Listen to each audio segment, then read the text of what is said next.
Welcome to episode 10 of The Young Man and the Three. Mr. Trey Murphy, Mr. Jason Gallagher, how are we? Great, man. Out here in Chicago right now, enjoying my room, not doing too much to get ready for the game tomorrow. Sunny, warm Chicago. I think the lake is frozen over. So, yeah, absolutely. One of Jason's favorite cities. Should say the best city. Isaac, Jason's son, was born there, so we all love Chicago because of that. That's right. Trey's on the phone. Thank you. You've already lost him. You got to work on this podcasting game, brother. I told you what was gonna happen. Is the food here? They said it's on the way. So we got a great episode today. We taped a really fun interview with Mr. Jalen Williams from the Oklahoma City Thunder, one of Trey's biggest fans. We taped it on Saturday down in DC after they had a pretty big beat down on the Knicks on Friday night. So he was in a good mood. I think you guys are really going to like that. Before we get to that, we have a couple of housekeeping things. Before we get to that, I think the three of us all wanted to just, briefly speak on everything that sort of happened in LA over the past week. We obviously want to send our best wishes out to everybody involved. This is sort of personal for us. JJ and Chelsea, who are family to us, they lost their house in the Palisades. Kylee, who works with us as well, lived by them, and so she did as well. And so, we've spoken to them, and we've spoken to a lot of friends who've, just gone through this enormous tragedy, and it's a thing that is ongoing.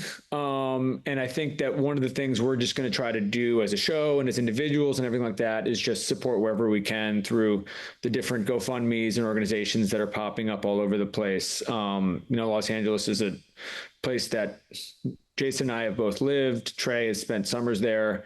It's an incredible place, and it's an incredibly resilient place. And I think, even I'm here right now, like being on the ground here, the people here are really excited to come back from this, but it's just that it's enormous, just sort of confounding, tragic event. And so we just wanted to, start with that in terms of acknowledging that, we're going to do our best basically to support in any way we can. I also would love if, anyone watching or listening has different organizations that they feel like we should be aware of that we can amplify or signal boost in any way.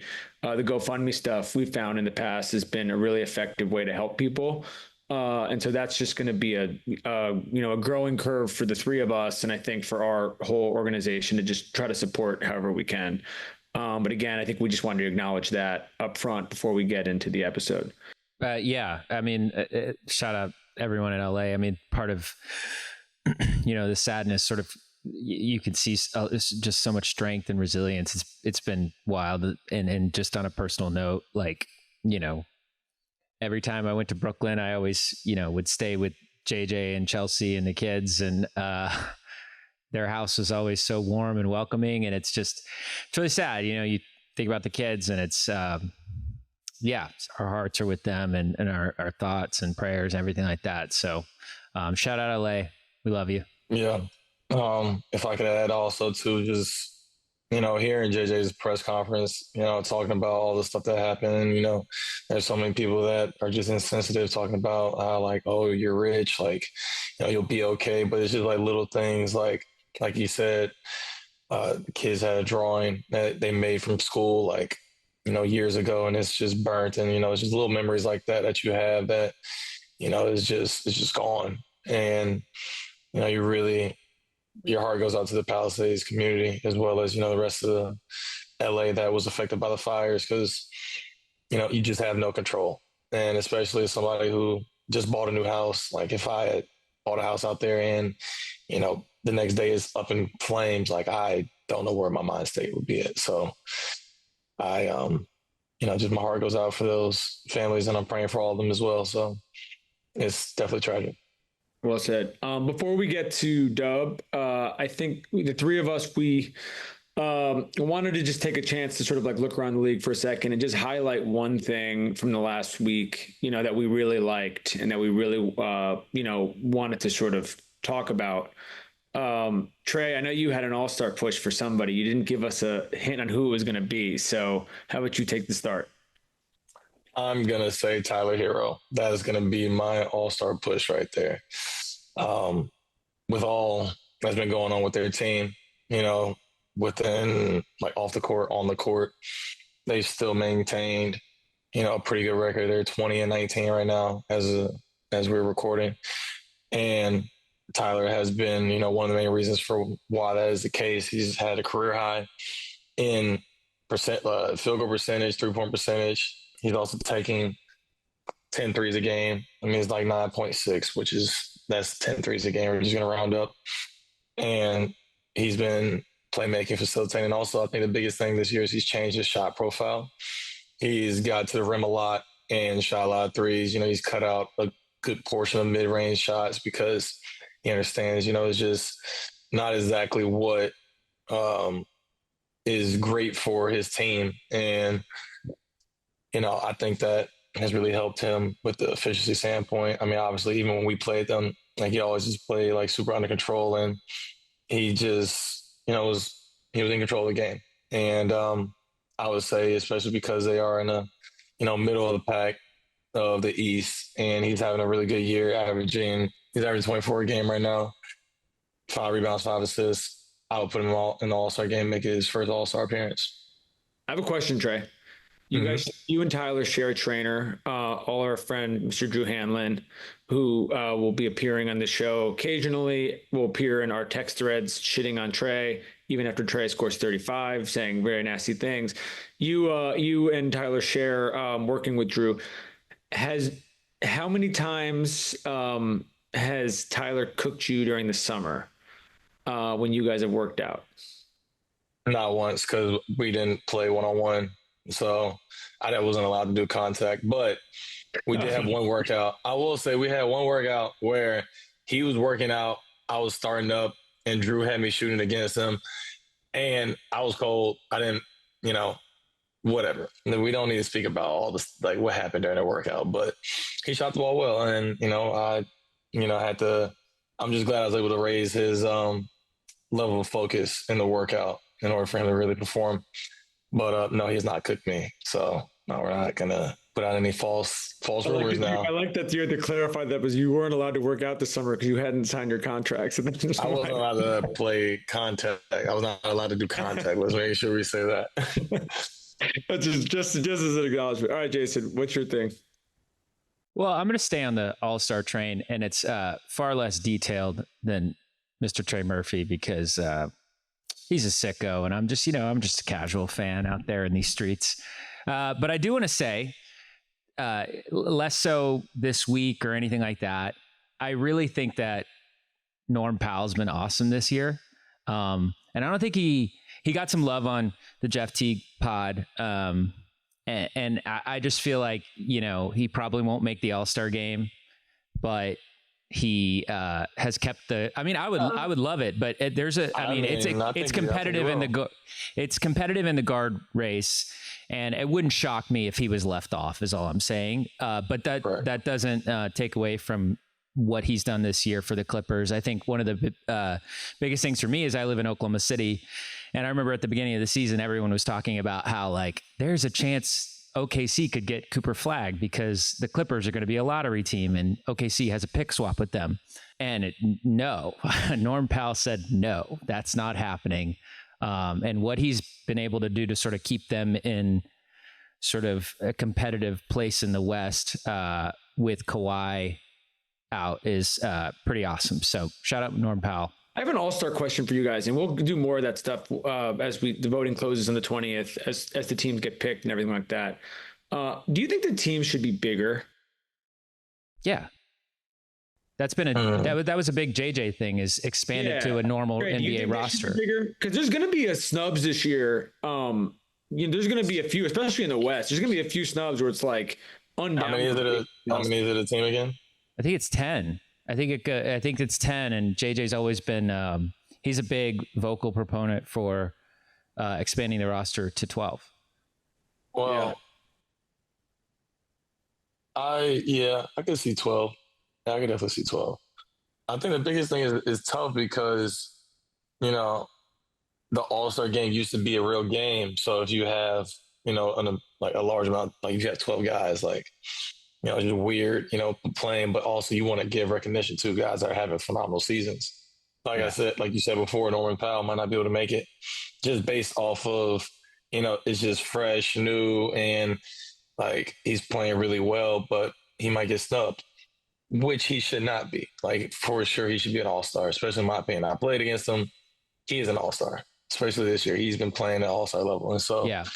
It doesn't always equate to how well you're playing if you make the all-star game. And so, making it a 12-man roster for each team, I think that would help.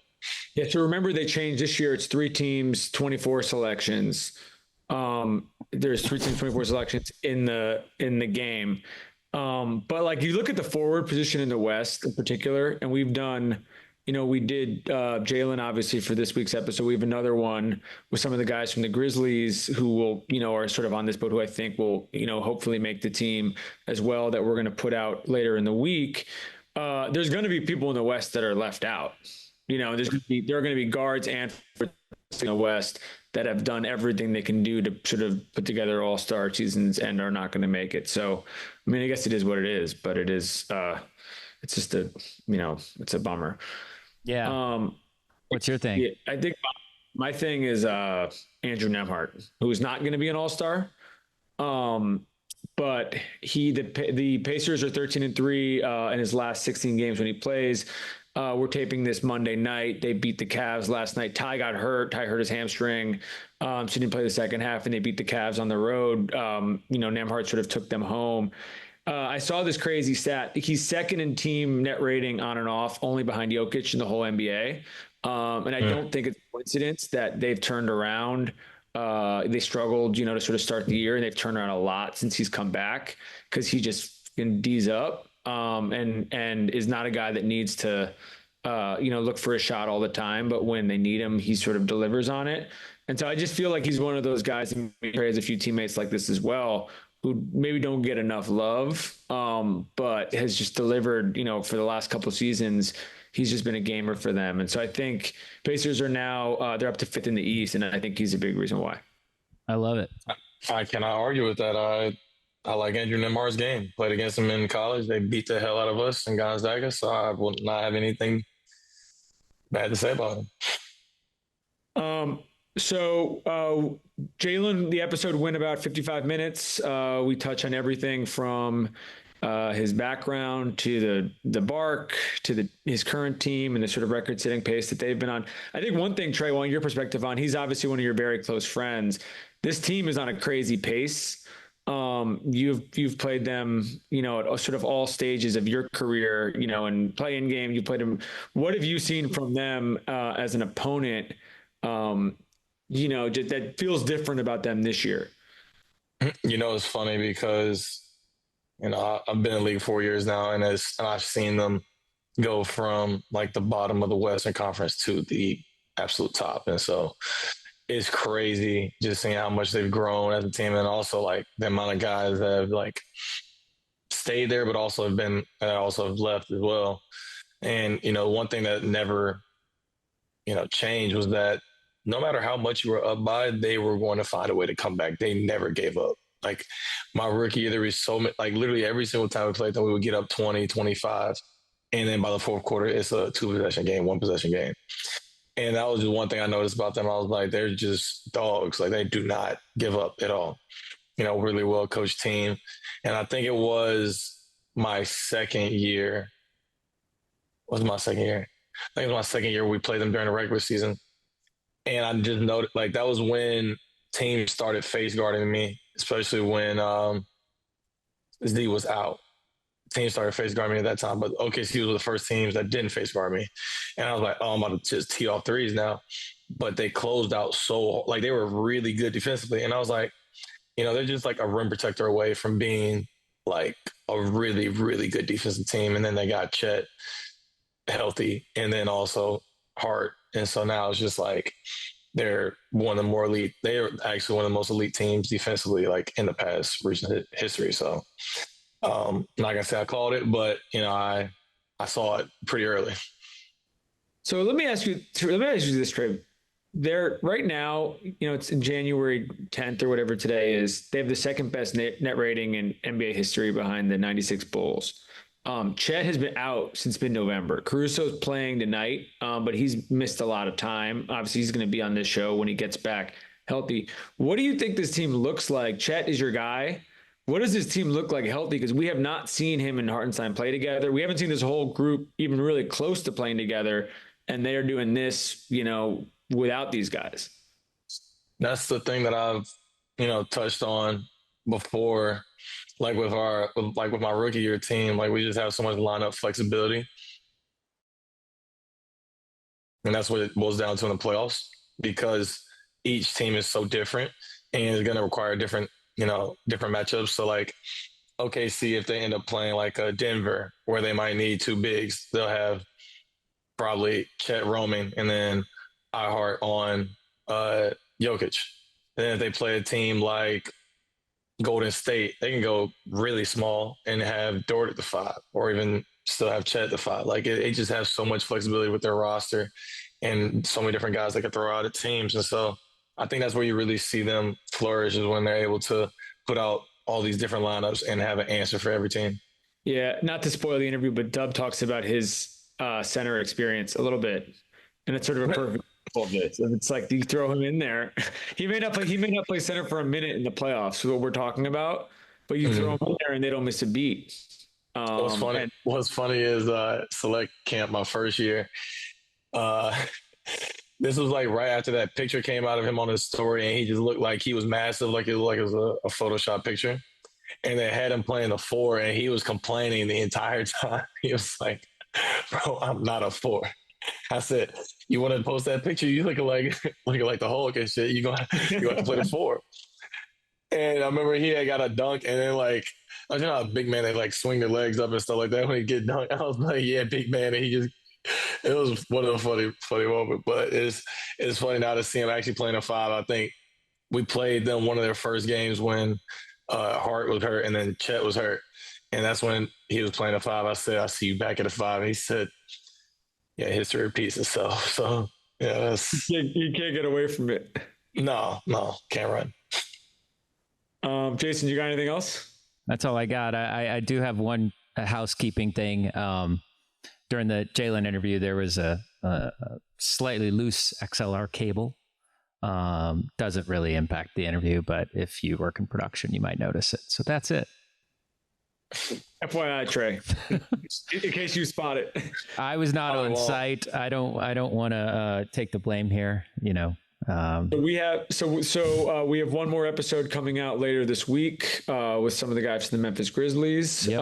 But until then, enjoy Mr. Jalen Williams. Mr. Jalen Williams, lessons from the recent stretch. New York, Boston, Cleveland. What have you learned about yourself you didn't know on January 1st? Probably, I don't know, nothing really. This is year 3, so I'm pretty well versed in the league. And then last year we were top of the league, so everything was kind of thrown at it. I think just the level that I'm able to play at on a consistent basis has been, I wouldn't say shocking, but it's like a nice like refresher, because like during the summer, like you never really know like what's enough. So thought I did a good job preparing for that, and like my body feels pretty good. Are you changing anything from a pacing standpoint when you have a stretch like this that is 3 of the 4 sort of other best teams in the league? I wouldn't say pacing, but like I feel like you have to get your mind right. Like anytime you go on the road, like it is like a little different, because like the stuff that you may be able to get away with at home, you're not really going to have on the road. And then if you add in the fact that you're playing against good teams. So I think just mentally preparing to like play good teams on a nightly basis. We have a lot of movie stuff to get into that we'll get to in a second. But last night, you guys, you had a great performance at the Garden. Family was there. Are you feeling comfortable at MSG at this point? What's that experience like for you? It's fun. That gym has so much, like everybody's saying aura, but it just has so much like basketball history in there, and like there's always celebrities there no matter the game. So it's always fun to play there. And that was my parents' like first time seeing me play there, so that added a little more juice to it. And it does feel like you guys, I mean, Shai, obviously we saw you last year right afterwards. Shai, it seems like he just somehow turns it up a notch, even from everything else when he's there. We only go there once, so Yeah, it's it feels like you guys walk in with that mentality that you're going to put on a show. Yeah, I think, it's like put on a show. It's like some of it's like, you're excited to play too because it is MSG. So I feel like Knicks players is probably like you kind of get the reverse effect a little bit where it kind of like wears off because you're there the whole time. But I feel like Western Conference teams, even it's just like, we only go to New York one time to play. Do you have any other arenas like that for you? I would probably Brooklyn, I think, is another one. LA. Whenever you're playing the Lakers, I think that's usually mine. Do you get it in Phoenix? Yeah. Not really. I don't know if it's because of the gym or I didn't really grow up watching the Suns either. So I don't really have that. The other one, we were talking about this with somebody the other day. You guys obviously only play them once as well. Boston, the crowd is just great. So Boston's like another one where there's. I don't remember playing them my rookie year, and I was hurt last year when we went to Boston, so I haven't actually really got the full. That'll be you'll see it. Yeah. So I have it this year. And they're gonna be that'll be. Yeah, and we beat them, so they're circling that one. I feel like for sure. So I'm excited for that game. We're gonna get into a bunch of team stuff in a second, but before we do any of that, best movie you've watched recently? I haven't seen anything in theaters. I rewatched Interstellar because that was trending. When was the last time you watched it? Maybe like a week ago. I did it like when they did like that. I didn't get to go to the theater, but they did like the re-release. Wait, when did you watch it before a week ago? Oh, I've probably seen it like 4 or 5 times. So you were just like everybody's talking about it. Everybody's talking about it. I'm gonna go watch it again. Have you talked about it with JJ? You know what's his all-time favorite movie? I can see it. He's like upset. He's like obsessed. He's obsessed with it. Yeah, it's great. It's actually like a very amazing movie, and I'm happy it did well in the box office again, re-releasing. So, do you have a difference? I was thinking about this when we were coming down here. Do you have a difference between an in-season movie and an off-season movie? Yeah, usually the time frame. Like if it's like a 3-hour movie, I usually won't watch it. Interstellar is long. Interstellar is like 230, 240. Yeah, it's on the longer end of movies, but it's a really good movie, and that's cutting it close to where it's an off-season movie. Who is your number one box office draw? Like if they're in this thing, you're going to watch it. Oh, Denzel. Always? Yeah. We got to talk about Gladiator. Yeah, Gladiator was great. You told me to go see it too. Yeah. I was excited to see it, but he's my box office. How would you compare it to the first one? It doesn't touch the first one, but it is good. It's a good add-on to the first one. Did it bother you that he's playing a New York dude in ancient Rome? Yeah. Yeah. He has like kind of like one character. But it's Denzel, so he can get away with it. But yeah, it was good. It wasn't the same as the first one. The water scene with the sharks is crazy. I seen something on Twitter and everybody was kind of upset about the shark thing because they didn't know if that was really accurate or not. Apparently it is. We were like, I think it like there's stuff when the movie came out that there's they were like fighting over like a version of this happened. Yeah. I thought it was good. We were talking, Matt and I were talking about before you came about basketball movies in general. Do you have a favorite basketball movie? Like Mike or Rebound. Yeah, Rebound. Martin Lawrence, great movie. So is he your favorite basketball film character? I guess, yeah. That's like that's who I like, Jackie Moon. Watching. No. Nah. Jesus Shuttlesworth? I like the movie, but as far as like, I've only seen it once. Oh, you got to rewatch that. Yeah. I have a theory about that movie. I used to say to him all the time and he gets sick of it. And we like met up with Spike Lee once and I told it to him and I don't think he like really liked it. I don't think he really agreed with it, but he kind of humored me with it. But I want to run it by you, and I'm curious what Matt thinks too. I think came out in 1998, and I feel like it was ahead of its time because it was pre-LeBron. Yeah. And I feel like a lot of the themes that movie hit, if that movie had come out in like 2009, 2010, people would have appreciated more because like they lived through that with that generation coming up. Yeah. Oh, I see why Spike wouldn't. I don't know. I kind of agree. He just doesn't like notes. I mean, he's a good guy. Like he's like. Yeah, I kind of agree. I think 2009 was a good space for basketball too. Yeah. I think now we're getting into the point because I was born in 2001, so like a movie in '98 as opposed to like 09, I feel like would just be way different. How old were you when you watched Like Mike? Because Like Mike was like 04. That was like prime Bow Wow. I was probably like 8, 9. Yeah. Yeah. I don't know what year that would have been, but like 8, 9 years old. I want to do some background stuff because I feel like when you came on with us in the past, we just got like right into the basketball stuff. And you've talked about it a little bit in other places, but I feel like it's good. It would sort of be good for, our audience to kind of hear. How different was your senior year game from where it is now? Ooh, good question. Well, I'm taller.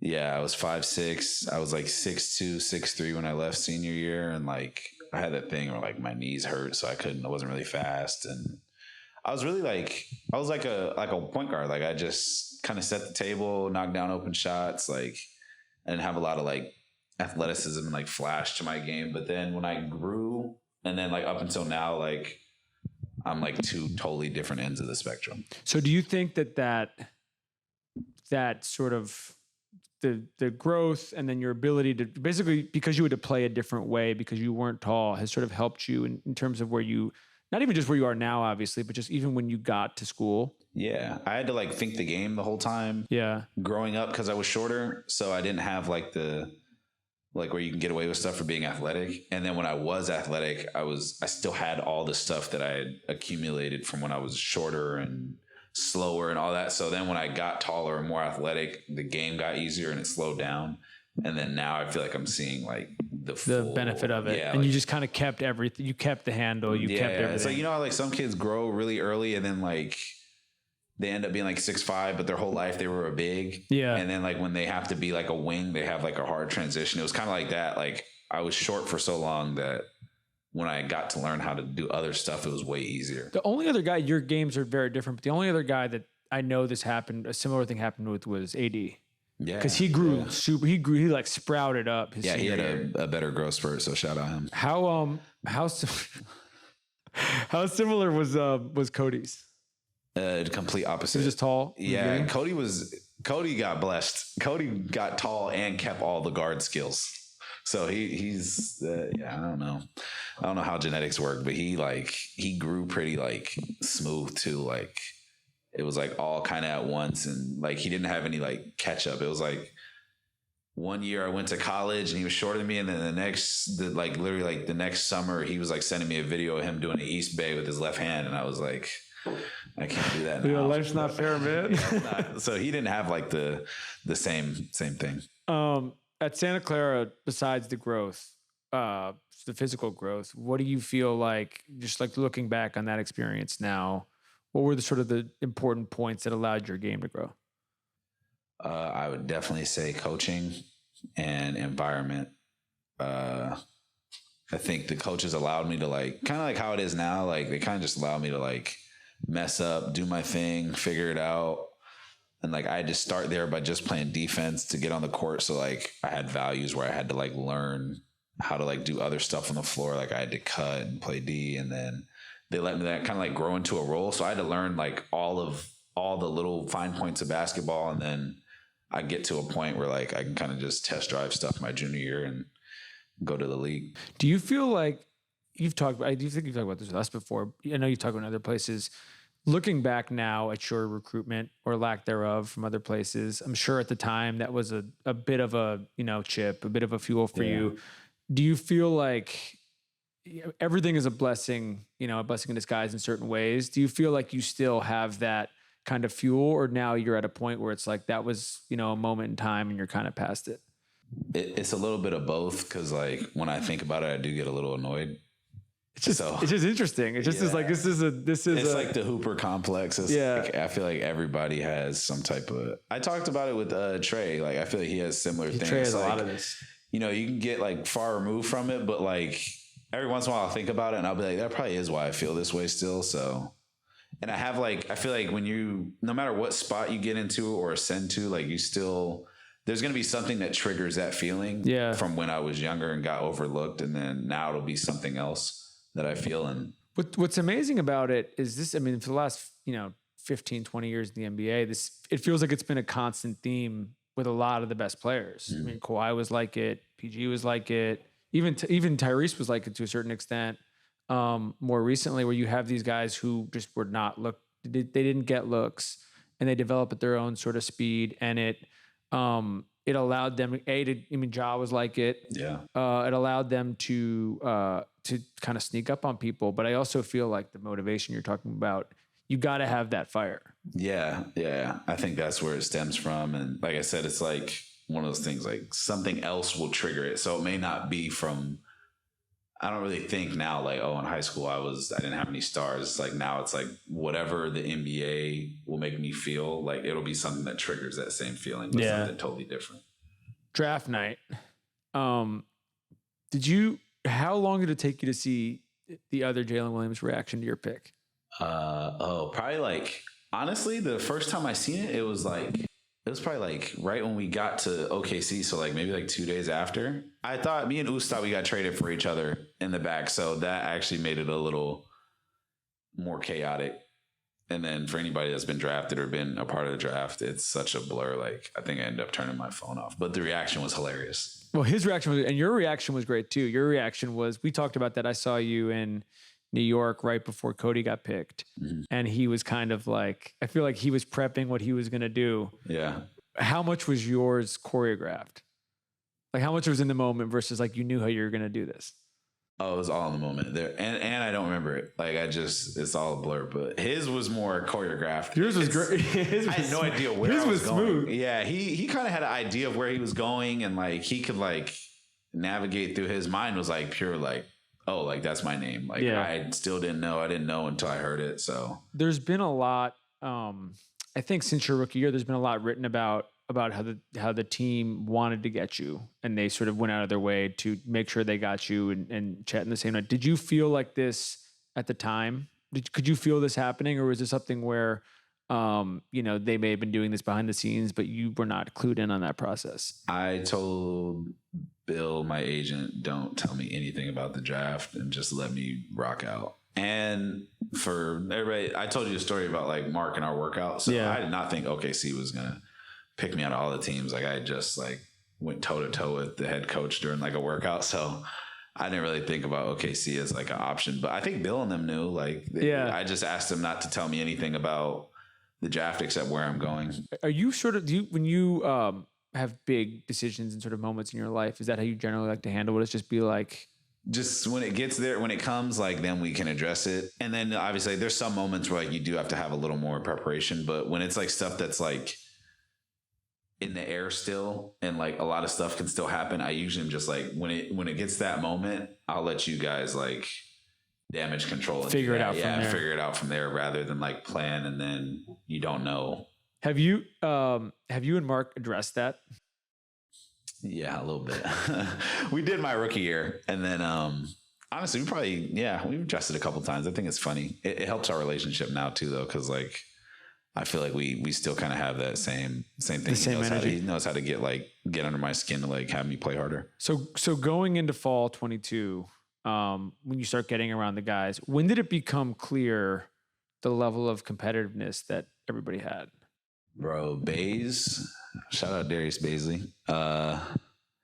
He had a crazy like summer workout, and he was like dominating our runs. And it was like, I remember getting there and I was like, I might not like see the floor this year. So like literally right from the get go, like. So that's July. Is that July? Like, yeah, what? It was like right before like summer league practice. So again, shout out D Baze, but he had a crazy like summer, like, that was like eye opening, because I was like, this is like, Shai's not even here yet. Yeah. So, and Baze had a couple good years up until that point too. So, just like that summer, like the level that everybody was playing at, and the start of summer that was eye opening. Were you feeling with this, how much of this was, I'm in the NBA now, this is the speed of the NBA, versus, and it's obviously, this is a question you can't answer until you play an NBA game and you play in that environment, but like, this team is special, like this group is special, versus it just being the level of competition is raised?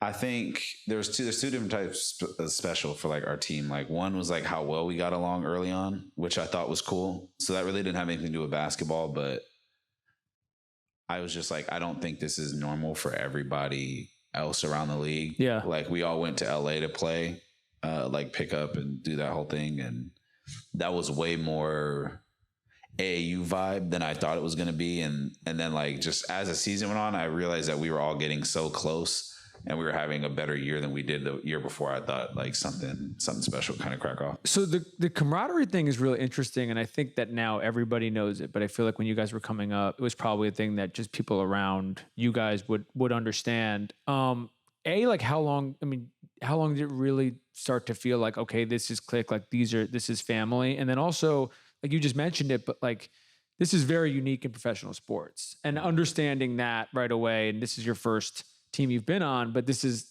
not even just basketball, any professional sports. It's like guys are looking at their contracts, they're looking at all kinds of different things. And so you can have a good team without great camaraderie. And so understanding that that's happening and basically like living in the moment and realizing how special it is. Yeah, you hit that on the head. Like you can have a good team without like everybody being buddy. Yeah, it's just honestly, I think when Chet got hurt, to be honest, because like the way we kind of rallied around Chet, and Chet might not feel that way either, because obviously him being hurt to start his rookie year is a completely different thing. But yeah. Just from the outside looking at the situation, like how we were able to rally around him and like keep him involved through the whole thing, for him to be a new guy and like do that. And I think that's been really special. And then we have like another opportunity to do it with Tope. Yeah. Like kind of keep him included in some of the stuff we do. So that's when I kind of was like, this team is probably a little different, because it's really easy to like exclude somebody like when they're hurt for the year. So thought we did a good job of that. And then that just built on and on. It's funny. This is almost like a Matt question, but I feel like the like Trey showing up to the Wiggins jersey thing is a great example of this, of like, he's not on the team anymore. And there's still the idea of like, I'm going to go out of my way to do this thing for one of my boys in the middle of a like long, stressful season is pretty telling. Yeah. Like we go to each other's like jersey retirements, and like if somebody has like a team event, like we go, like I went to Chet's, he does like a Christmas thing for kind of like displaced kids and stuff like that. So just showing up to that, like I think we just all do a good job of like trying to like be there for each other. I think some of that's Oklahoma, like, there's only so much to do. So we enjoy being around each other. So anytime we can, kind of go hang out, we do it. Do you feel like I was talking about this with Derek and Peyton last week in regards to their team. Do you feel like there are sort of characteristics and trademarks that make a good locker room? Oh yeah. You have to have a funny guy. We have a lot of those. Who's funniest? It honestly probably is Wiggs or Jay Will. They are like the funny glue of the team. Obviously, you have Shai. Chet's kind of like the team weirdo. So you need the funny guy, you need the weirdo. Chet's like the team goofy guy. Now we have AC and Hart. They're like and K Rich, they're like the OGs of the group. Now we have some type of like old heads in the locker room. So we kind of have like a good mix of like different personalities. We have quiet dudes like Oos that we like to joke around and like get them involved too. So we have a good like mix of guys, and I think that's why the team gels so well. Do you feel like some of this is just, and honestly, a lot of this is on the court, and you've talked about this before with us, but like just challenging each other, just being like at each other all the time, where you are, not fighting or anything like that, but just being like, the level of competitiveness can also bring this out, where you're basically causing each other to almost like lift each other up? Mm-hmm. Yeah. We have like shooting games, boot rate games, like even like stuff like that where it's competitive. Like, who's most competitive? Oh, Shai. It would probably be like, yeah, Shai for sure. But yeah, I think actually, since we're talking about two, his competitiveness brings out everybody else's, I think, to a certain extent, because he's ultra competitive, and we have a locker room full of guys that are also ultra competitive. So it's like when you see the person next to you being as competitive as he is, like, or if I see Chet, who's ultra competitive, going at it, like as a teammate, and like how close we are, it makes you want to match that or exceed that. And that's kind of like the relationship we have with each other. Well, I was going to say, and I guess another thing with these, if you look at, strong locker rooms around the league, and honestly, really in all sports, is also just leading by example. And that's what that is too. of like, you need like, your I don't leader know to if do he that. like consciously knows that he's doing it, but like his nature is like, obviously we're all in the NBA. Our nature is to be competitive, but when he's the way he is, like I see it and I'm like, I have to match that for us to be successful. And it kind of just like trickles down the team. So I was going to say, when you're talking about when you first got there, your initial impressions of him and then how that's changed after being with him for 3 years. My initial impression, I thought he was completely serious. Like I didn't realize he jokes around as much as he does. Stone-faced. Yeah. You know, cause he's so like chill and kind of like quiet seeming to everybody that he has a very good personality and he's very goofy. There's also something nice about the personality type of like the quiet one in the room is usually the one that you want to hear from. Yeah. Like you don't need to come in hot with everything. You can kind of like sit back and watch. Yeah. And I feel like, I mean, I was going to ask you about his game, about his ability to basically dictate pace constantly. Yeah. And if that's almost sort of a similar thing where he's just never sped up. Like he's never out of control ever. Yeah. That's his personality for sure. I mean, you kind of see it. Like if you like see just like if you run into him on the street, like how you see him there is how he is in the game. And yeah, his personality is definitely his like feeds in like his basketball. Like you said, he can dictate pace the whole entire game, which is special. There's only like a handful of people that can do it and then do it as well as he does. I think like another person that I would even say is close is probably like Luka. Yeah. Like that's another big one with pace, but like you take those two guys, and since we're talking about Shai, like his ability to do that the whole entire game and not be sped up is impressive. How do you, when you're playing with somebody who's like that, who is basically expertly managing the pace, how does that change the way you're approaching everything? Well, sometimes I'll be looking in the game and I'll like try and emulate a little bit, and then I'll like look at it and I'll be like, nah, like I can't do that.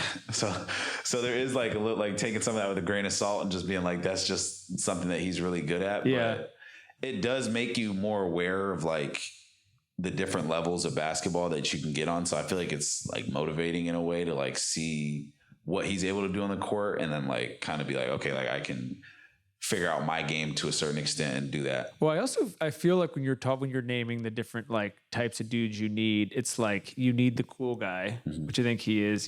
There's a part of, correct me if I'm wrong, but there's a part of me with you is you are like, you're the emotion. You're kind of the heart. You're the dude who's like if you were too cool, I'm not sure it would work. Yeah, I think so. I think I'm probably right in there with Jay Will too. So I'll give me and Jay Will are kind of like the heart, like the energy. Yeah. I don't know what you call that. I'm trying to think about guys in sports who are cool like Shai. Like the only person that comes to mind, honestly, is like Joe Burrow. It's like the only person who I'm like has that same level of like all of the time feels like they're in control. Joe's a good one. Yeah, just like chilled, like everything. I just don't like calling them chill because it's not like I feel like chill is like almost like nonchalant, like don't care, like. Well, yeah, chill's implying you're not working. Yeah, it's like you're a killer, like very calm. Yeah, like calm killers, But it's like a silent killer. You're like, I'm gonna kill you, and I'm not gonna tell you I'm doing it. You're just gonna find out. And you're just gonna know, like in the middle of the game, like you're gonna feel the presence of like what they're doing on the court or on the field. What's something that people don't know about Coach Mark that you feel like they should? I mean, people can probably guess it, but definitely a basketball junkie. Like lives the sport completely. What he does have I guess if you can kind of tell through some of his interviews, he has a very sarcastic, like funny vibe to him because he's super smart, and that's usually how smart people are. So I would say those two, but he definitely is like a basketball junkie. We've talked a bunch about Lou. And just, I feel like it's become now a thing where it's like, it's almost taken on a life of its own about just how, no matter what, with everything else you guys have going on, you just don't want to have to deal with him if you're on the other team. As his teammate, how would you describe that experience? Yeah, the torture chamber. He's good to have on the team because like, he just does his role perfect, like night in and night out. And that's so hard to find in the NBA. Yeah. Because, you're constantly at war with like self-improvement and also like trying to find yourself. And I feel like he's just completely figured out what he needs to do for our team to be successful. while still like trying to figure out his game and do that and like, you know what I mean, branch out a little bit. So he's been great, but he's just so consistent with what he needs to do on a nightly basis that it makes our team special. And he's like our like toughness in the locker room. It's interesting. We can talk about this with him, but I'm curious when he figured that out, because I'm sure he figured it out before you got there. But it was probably before me. But probably the bubble. Yeah, I would even say that was like his. Correct me if I'm wrong. That was like his like. Yeah, it was like his coming out party. I feel like, and then that probably like. Yeah, like you'd probably have to ask Lou, but that was probably his coming out party to like figure out what he was in the NBA. It also feels like that's another one, like the Shai thing of the lead by example of like, if he's just there, say a word, doesn't say a word, just hard, locking up, yeah, and hitting big shots. Big shot, Lou. Just really like, just don't leave him open, and the two results are going to the fourth. But that's the thing. Like he's just ready to play all the time. When you look at this, at the sort of next man up mentality you guys have. I mean, last night was obviously a perfect example. I think Wiggins in the, this past weekend was another one of like, stars aside, and you guys have been delivering all year. It does feel like part of why you are where you are is you've had that from guys who maybe don't play as much. What is that about?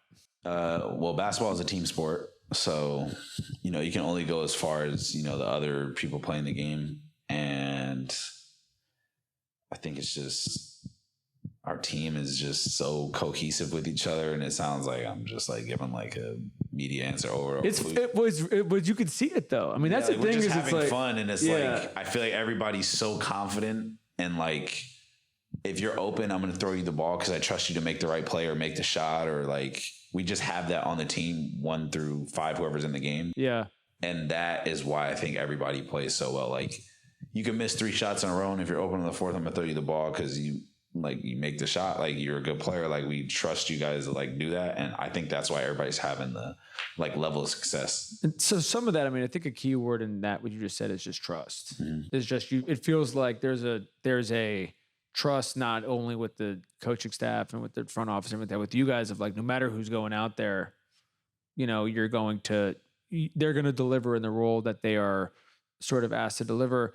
When you think about the idea of just knowing your role in general, and your role has changed a lot, obviously where you are now is not where you were rookie year. How do you, on a personal level, and then also like if you were to give advice to somebody, how do you figure out how to define that if you're not Shai? Like somebody like Shai is an all-world talent. It's pretty clear, since he's got a chance to play, that he was that guy. But if you're somebody who is more of like you're playing 10, 15 minutes a night, how do you define that role without it being basically told to you? Yeah. Well, I think first it's about being just like ultra realistic, and it's like coming in and it's like, I see the situation at hand. And it's like, okay, like I'm not going to do what Shai's doing when I'm coming in. Yeah. So it's like, what does Shai need?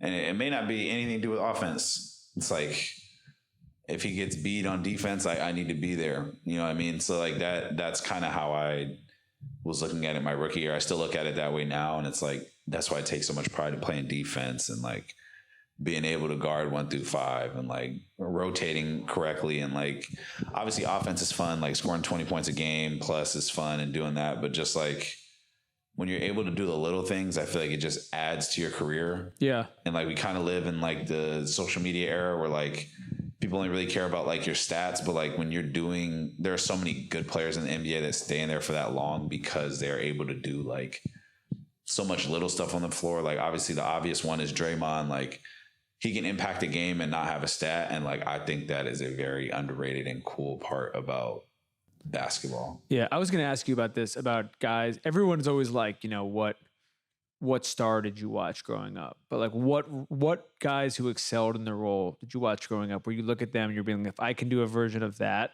I feel like I'm successful? My dad was big on like a Scottie Pippen vibe.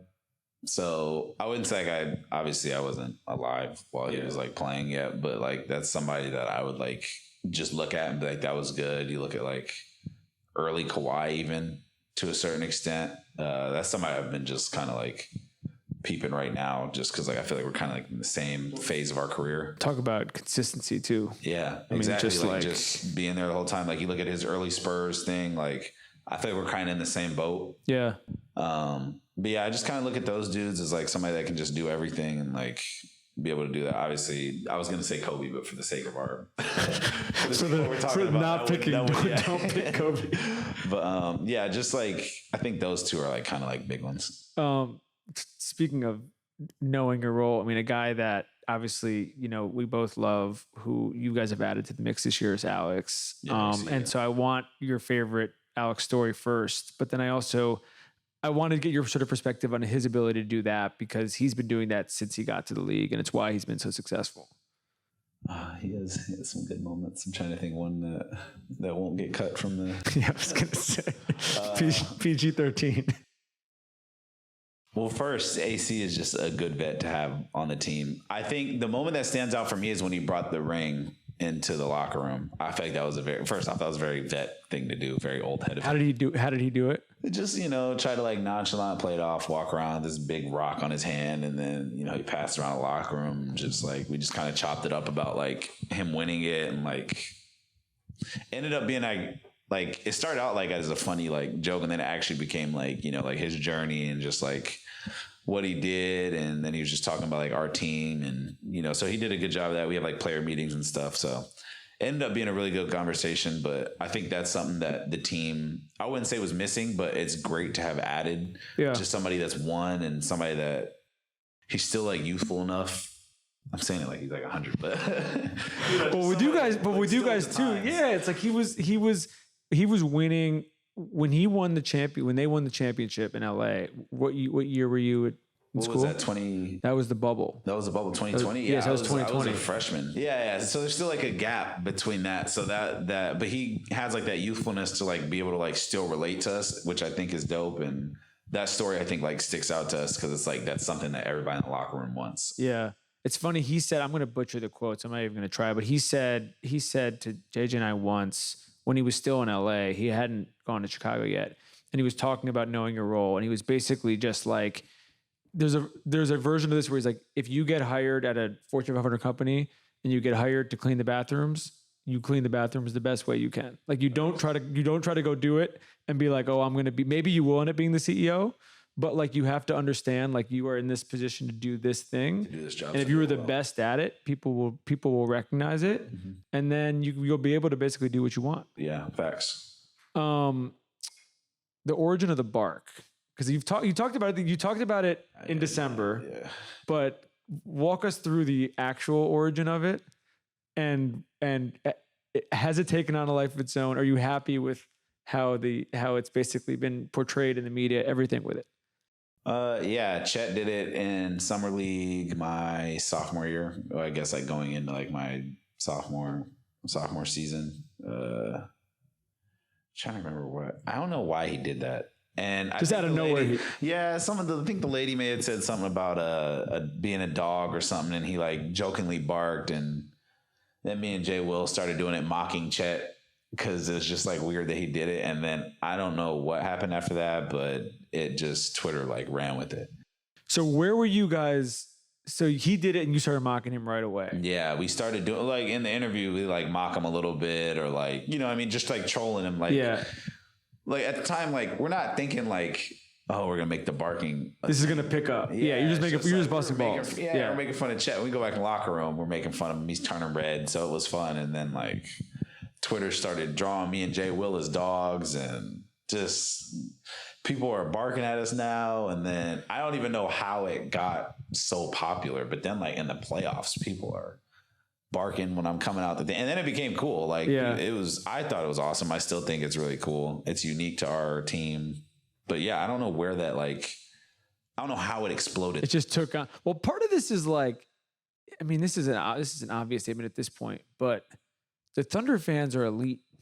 Yeah. Like I see this, like we do this show with guys all over the league, and I'm not going to dump on anyone. I'm not going to say like good or bad, but like, I think all you have to see is like their reaction to you guys after you lost in the playoffs is a thing of, and I feel like, but there are small things like this. They're just paying attention, I guess is what I'm saying. And like some fan bases are front runners, and they're kind of like, wake me up when you get to the finals. And if you don't get to the finals, I don't really want to hear from you. And I feel like the Thunder, and maybe that's because you guys were a young group and they got to sort of grow with you. Yeah. But they would pick up on things like this almost as if they are like in the locker room with you. Yeah, like they're like, yeah, exactly. They just tuned in. Like this is a summer league game too, mind you. Like this is not like it's not a regular season game. This is a Utah Summer League. So I don't even know how they were even watching it. I don't remember it going viral. So I don't know, but they just are along for the ride, which is cool. So it's like we're also getting to watch the fan base grow too. Like now, like we really travel really well. Yeah. So like there were a lot there last night. Yeah. From my rookie year till now, it's like completely. And this isn't a bad thing. It's just growing. Like it's just a nice, like good pace of like our fans like slowly starting to like blow up more and more. And a lot of them have like already been through the ups and downs, which makes it even more fun. Can I ask you a very specific question? I've talked with Matt about this before. You can dodge it if you want. Why were you guys not playing on Christmas? I don't know. That seems to be an NBA scheduling conflict. And then they sent us to Indiana the day after. So I don't know. You don't have to give an answer on this. I'm just saying, I don't think it's going to happen again. I think the games were pretty good. The Knicks game and the Knicks and Spurs was. Yeah, Wemby went crazy. Yeah, I mean, I think to a certain extent as a player, like I also get it. Like Wemby on Christmas, like rating wise, like it makes sense. I personally think we should have been playing on Christmas. We were number one seed. We were young. I think that all you had to do was pay attention to you guys. Like this didn't come out of nowhere. I guess is what I'm saying. Yeah, but I think just for us, it's like winning solves everything. So it's like now next year, I doubt we're not playing on Christmas. Yeah. Like, and by the way, if you're not, it's not whatever. It goes back to the chip on the shoulder thing from high school. It's like it's going to show itself in like another form of like, okay, you're gonna like, take it out on the West. Yeah, like all right, like, we'll play harder then, and we'll like try and like solidify a spot there. Like obviously, like everybody wants to play on Christmas. With a little time now to reflect after this last playoff run, what do you feel like you learned just from that experience overall? And this really does nothing to do with like me, but just like I feel like the playoffs is just like one of those things where it's like you just can't be afraid to fail, and like you have to just trust what work you put in over the course of the year. So like this year it's like embracing struggling a little bit, trying to do things that like I know I had to do in the playoffs. So like, that's going to come with like some bumps and like, you know, trying to like actively work on stuff while I'm in season. And, you know, it's also a good position because our team is playing so well. It allows me to like have a little more leadway to be able to do it. But just like taking and this isn't like I took the season last year super serious, but like, just like every game really means a lot as far as like trying to get better and like not ending up in the same place you were at the end of the year. As a young dude, you're sort of constantly stretching yourself. It feels like, how hard is that for you in terms of just sort of like the sake of team improvement versus personal improvement? Yeah, it's a balance. And like I said, that's something I'm like learning too. Like, I think sometimes I want so much for myself that I have to like kind of like reel in and be like, this is my third year in the NBA. Yeah. And like, we've had a very drastic change in those 3 years. We went from 500 to first in the West, you know, for 2 years. So it's kind of like one of those things where it's like, how good can I be without like ruining the team dynamic and like also keeping people involved? And I think that's like a very good role to be in because not many people are asked to do it. So. Yeah. I mean, it's also just like what you were talking about before about learning how to impact the game without just scoring. Yeah. So you can do that every night and it doesn't have to be, you don't need 26 points a game for you to go do that. Yeah. What, because I haven't seen you since, what was the dub center experience like? It was fun. That's one of those things, like embracing like the challenges of the season. Just got to show my versatility. I got to jump ball. I had fun with it. Your numbers are crazy too. Yeah. I mean, I couldn't complain there. Like it was fun to just go out and play. And, was there any did you have any point in that where you felt like uncomfortable at all? I wouldn't say uncomfortable, but there was like a couple games, like we played Zubac and the Clippers, and that was one where he was just posting up, and I was like, this is exhausting. But like, it was also like fun. Like I feel like I had more energy. Yeah, that's what it looked like. Yeah, I just had more energy like going into like every game started with them posting me up. Like, well, there's just something funny. There's some funny thing about you. There's going to be increasingly fewer opportunities for, I think, the team, but you also as an individual to be the underdog. because you're coming in places now and you're like last night, you're coming in, it's like, this is the best team in the NBA coming into MSG. So like, you're not going to have very many times. You're not sneaking up on anyone anymore. But like in that case, you still were the underdog. Yeah, a little bit. And it was funny because I was telling Mark, I was like, every game is like, no matter what we think they're going to do, it's going to be a post up. They're coming back to but I thought it was good. I thought it helped my just case for like being a defender, and like our team is so good at defense. Like, and this is not even me, just like Case and Wallace doesn't get a lot of like credit for what he does. Yeah. Or like, even like Lou Dort, like never making a team. Like I feel like me playing. That's another crazy one. Yeah. Like I think that just kind of solidifies like when I was playing the 5, like it just shows how good we are as a team defensively. We were talking with Trey about this the other day. I'm like, I don't even know that much about this, to be honest, but like the award stuff, it's a little bit like this with the, like somehow some movies like get nominated for no Oscars and you're like, oh, that's the best movie of all time. And you're like, how did it miss? How does Lou Dort not on an all defensive team? Yeah. I think they should add a third team. I have a big thing with that. I don't know how there's 3 teams offensively and there's only 2 defensively, but I think they should add a defensive third team. Well, this is not a question what he has to answer himself, but there's a part of me that is like, is this like the Christmas answer? Of like, keep leaving me off. Yeah, you know, at a certain point, you're like, for sure. Because like, he definitely deserves it. He has like, you look at his last, like, at least while I've been here, his last 3 years, he's had the hardest matchup every year, every game for 82 plus games. Like last year, it's play 100 games. He has the best player for 100 games, the whole game. I don't know how you don't get it. I don't make the rules. I think they should add a third team, and I think there should be 2 defense player of the years. Oh, interesting. Yeah. I think the third team. I got a lot to say about the rules. I think the third team thing is doable. The 2, why 2? I think like if you take a big, right, and you give it to a big every year, it almost does. And this is not a diss to any big that gets it, because every big that has gotten it is deserving. Yep. Bam, Rudy, Jaren. Yeah, everybody. Yeah, Jaren. Everybody that gets it is deserving. So this isn't to say it isn't, but defense is very like different for certain players. So it's like, I can be a really good defender without averaging the most steals. Like Herb's not on the, and hopefully he gets better soon. I know he just got hurt, but like Herb Jones is not like first in steals. But if you ask everybody around the NBA who one of the best defenders in the league is, he's going to be in the top 5 conversation. So it's like, I think if you have a big and a guard defensive. So you want 2, you want a but they have to each be a big. You can't have like 2 bigs get it. Yeah. It would be like you couldn't do like they Rudy do 2 and different Wemby. things. I feel like in order to be a good defender, I know what you're saying. It makes sense. I don't know. The issue is just going to be it's just a big every year, and I feel like it's just based on like blocks instead of like I've never had to block shots, and a big's never really had. Well, actually, I have, so maybe not a good example. Like a guard's never had to protect the paint. Yeah, and a big's never had to chase a pin down. Well, this was the thing when the year Marcus Smart won it, where it was like they were like finally the guy that has to basically like run around and do everything is being rewarded. I think it's a valid point. I think the counter to this would just be like, well, you could say this with all these awards.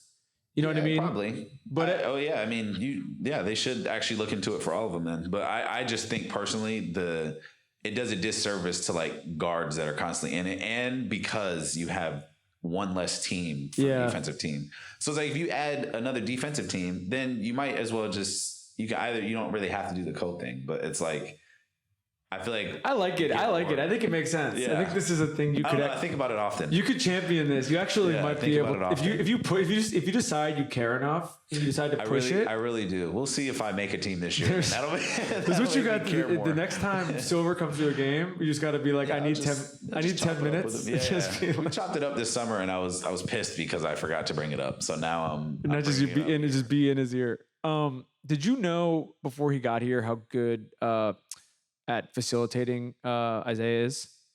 Yeah. Just from watching? When we had like word like internally that we were trying to get him, I had just seen like some of the backdoor passes, and when you watch enough basketball, it takes you about like 3 minutes to see if somebody can play. Yeah. I didn't think it was at this level, but I knew that he had it. I don't think he really got to do a lot of it with the Knicks. Well, he did by the end. Yeah. That was a lot of the clips was like they were kind of playing through him, and it worked. And it also was, I was like, this kind of fits with like how our team plays. So. Yeah, it was an interesting, I mean, the Knicks playoff run last year, there were so many injuries. And I feel like a lot of a lot of it by the end was just like him. It was point. Yeah, Hartenstein. just top of the key, Yeah. backdoors and like DHOs and stuff like that. So yeah, I saw flashes of it. It's also like goes back to like the thing where I was like, I didn't want to get too like into it before like we knew, but yeah, I didn't think it was going to be to this level. He's amazing. The Cavs stepped through the other night. How much have you practiced that? Not at all. I don't know. Honestly, Mark drew up a play for a man, and they ended up being in a zone, and the ball was in a different place than we thought it was going to be. So the whole play was out the window, but it was kind of just like reactionary. I'd seen Shai do something. Did it feel crazy? Yes. In the game, it felt like my head was spinning because I didn't expect Mobley to jump. And when I actually went to shoot the ball, and he was closer than I thought. So when I didn't leave the floor, I kind of just like, let me spin, and we have a second left. Like if they call it travel, it is what it is. And it was one of those, there are, I feel like a couple of these every month. It was one of those things where you're looking at it and it doesn't feel super like physically possible to pull it off without travel. It didn't feel natural, but I like I said, like, I think we're down or up 1 or something like that. So it's like, there's only like 3 seconds. It's like one of those like things where it's like, I can just mess up and just be cool. Yeah. Like we're in a bad spot. Like, all right, whatever. I just went to shoot. I spun, and I was like, I think I have another step, and I didn't have enough time to like think. So I just finger rolled it, went in. It looked cool. Shai, before we wrap, we've talked about Shai a bunch already, but the jump this year, even from where he has been fucking crazy. MVP conversations, rightfully so. There's a long way to go. What have you noticed about it specifically, just sort of on the court? And has it been something as you just sort of, it's hard to put your sort of like team success in perspective, I feel like in real time when you're living it, but just being with him every night, watching this, and last night was a perfect example of this. What have you seen that has like particularly stood out?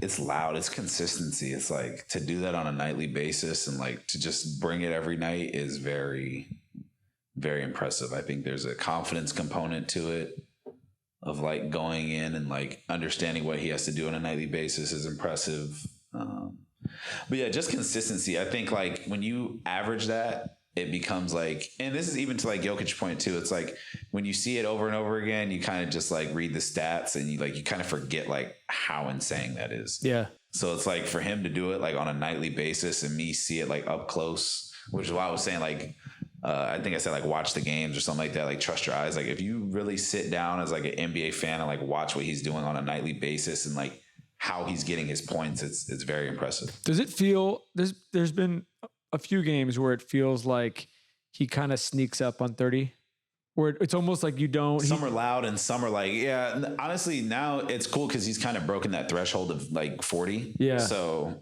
sometimes now, like his 40 has been pretty. He's had a couple 40s where they've been quiet, and I've kind of looked up and I'm like, you're like, it's 38 points. It's 2 minutes up in the third quarter. Yeah. And we're like, we're usually done by then too. Like sometimes, like we were talking about this too. Like we haven't really had like a lot of like close games. So, which isn't a complaint, but it's like sometimes I end up with 40 and it's like, dude, you had 40 in like 30 minutes. It's maybe a hard thing to answer because it's a weird problem. It's a good problem to have and it's a weird problem to have. But how do you keep your foot on the pedal when that's happening?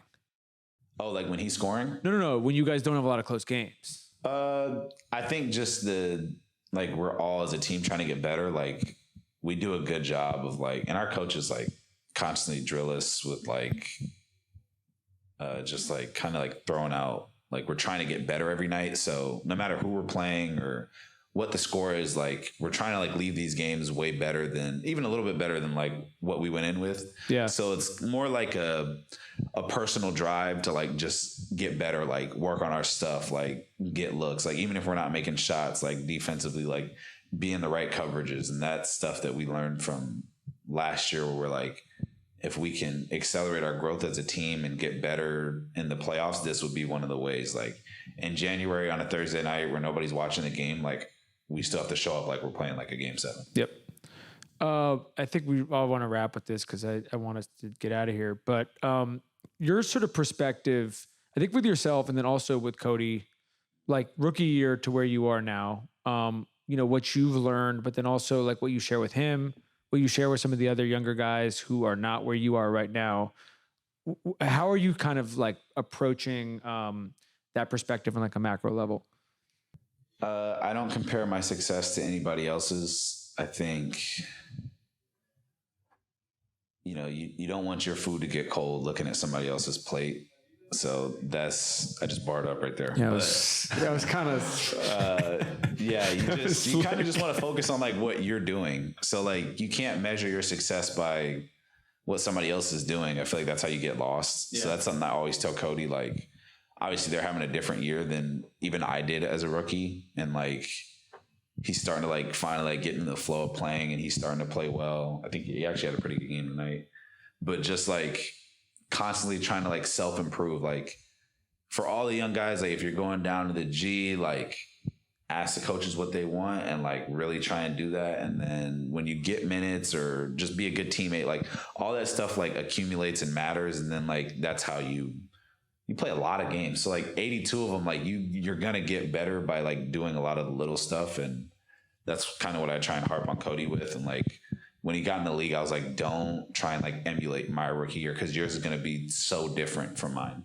Yeah, that's a really good way to put it. I think we'll end on that. Mr. Jalen Williams, we will see you in San Francisco. All-Star weekend. Keep crushing, bro. Yeah, I appreciate you, bro.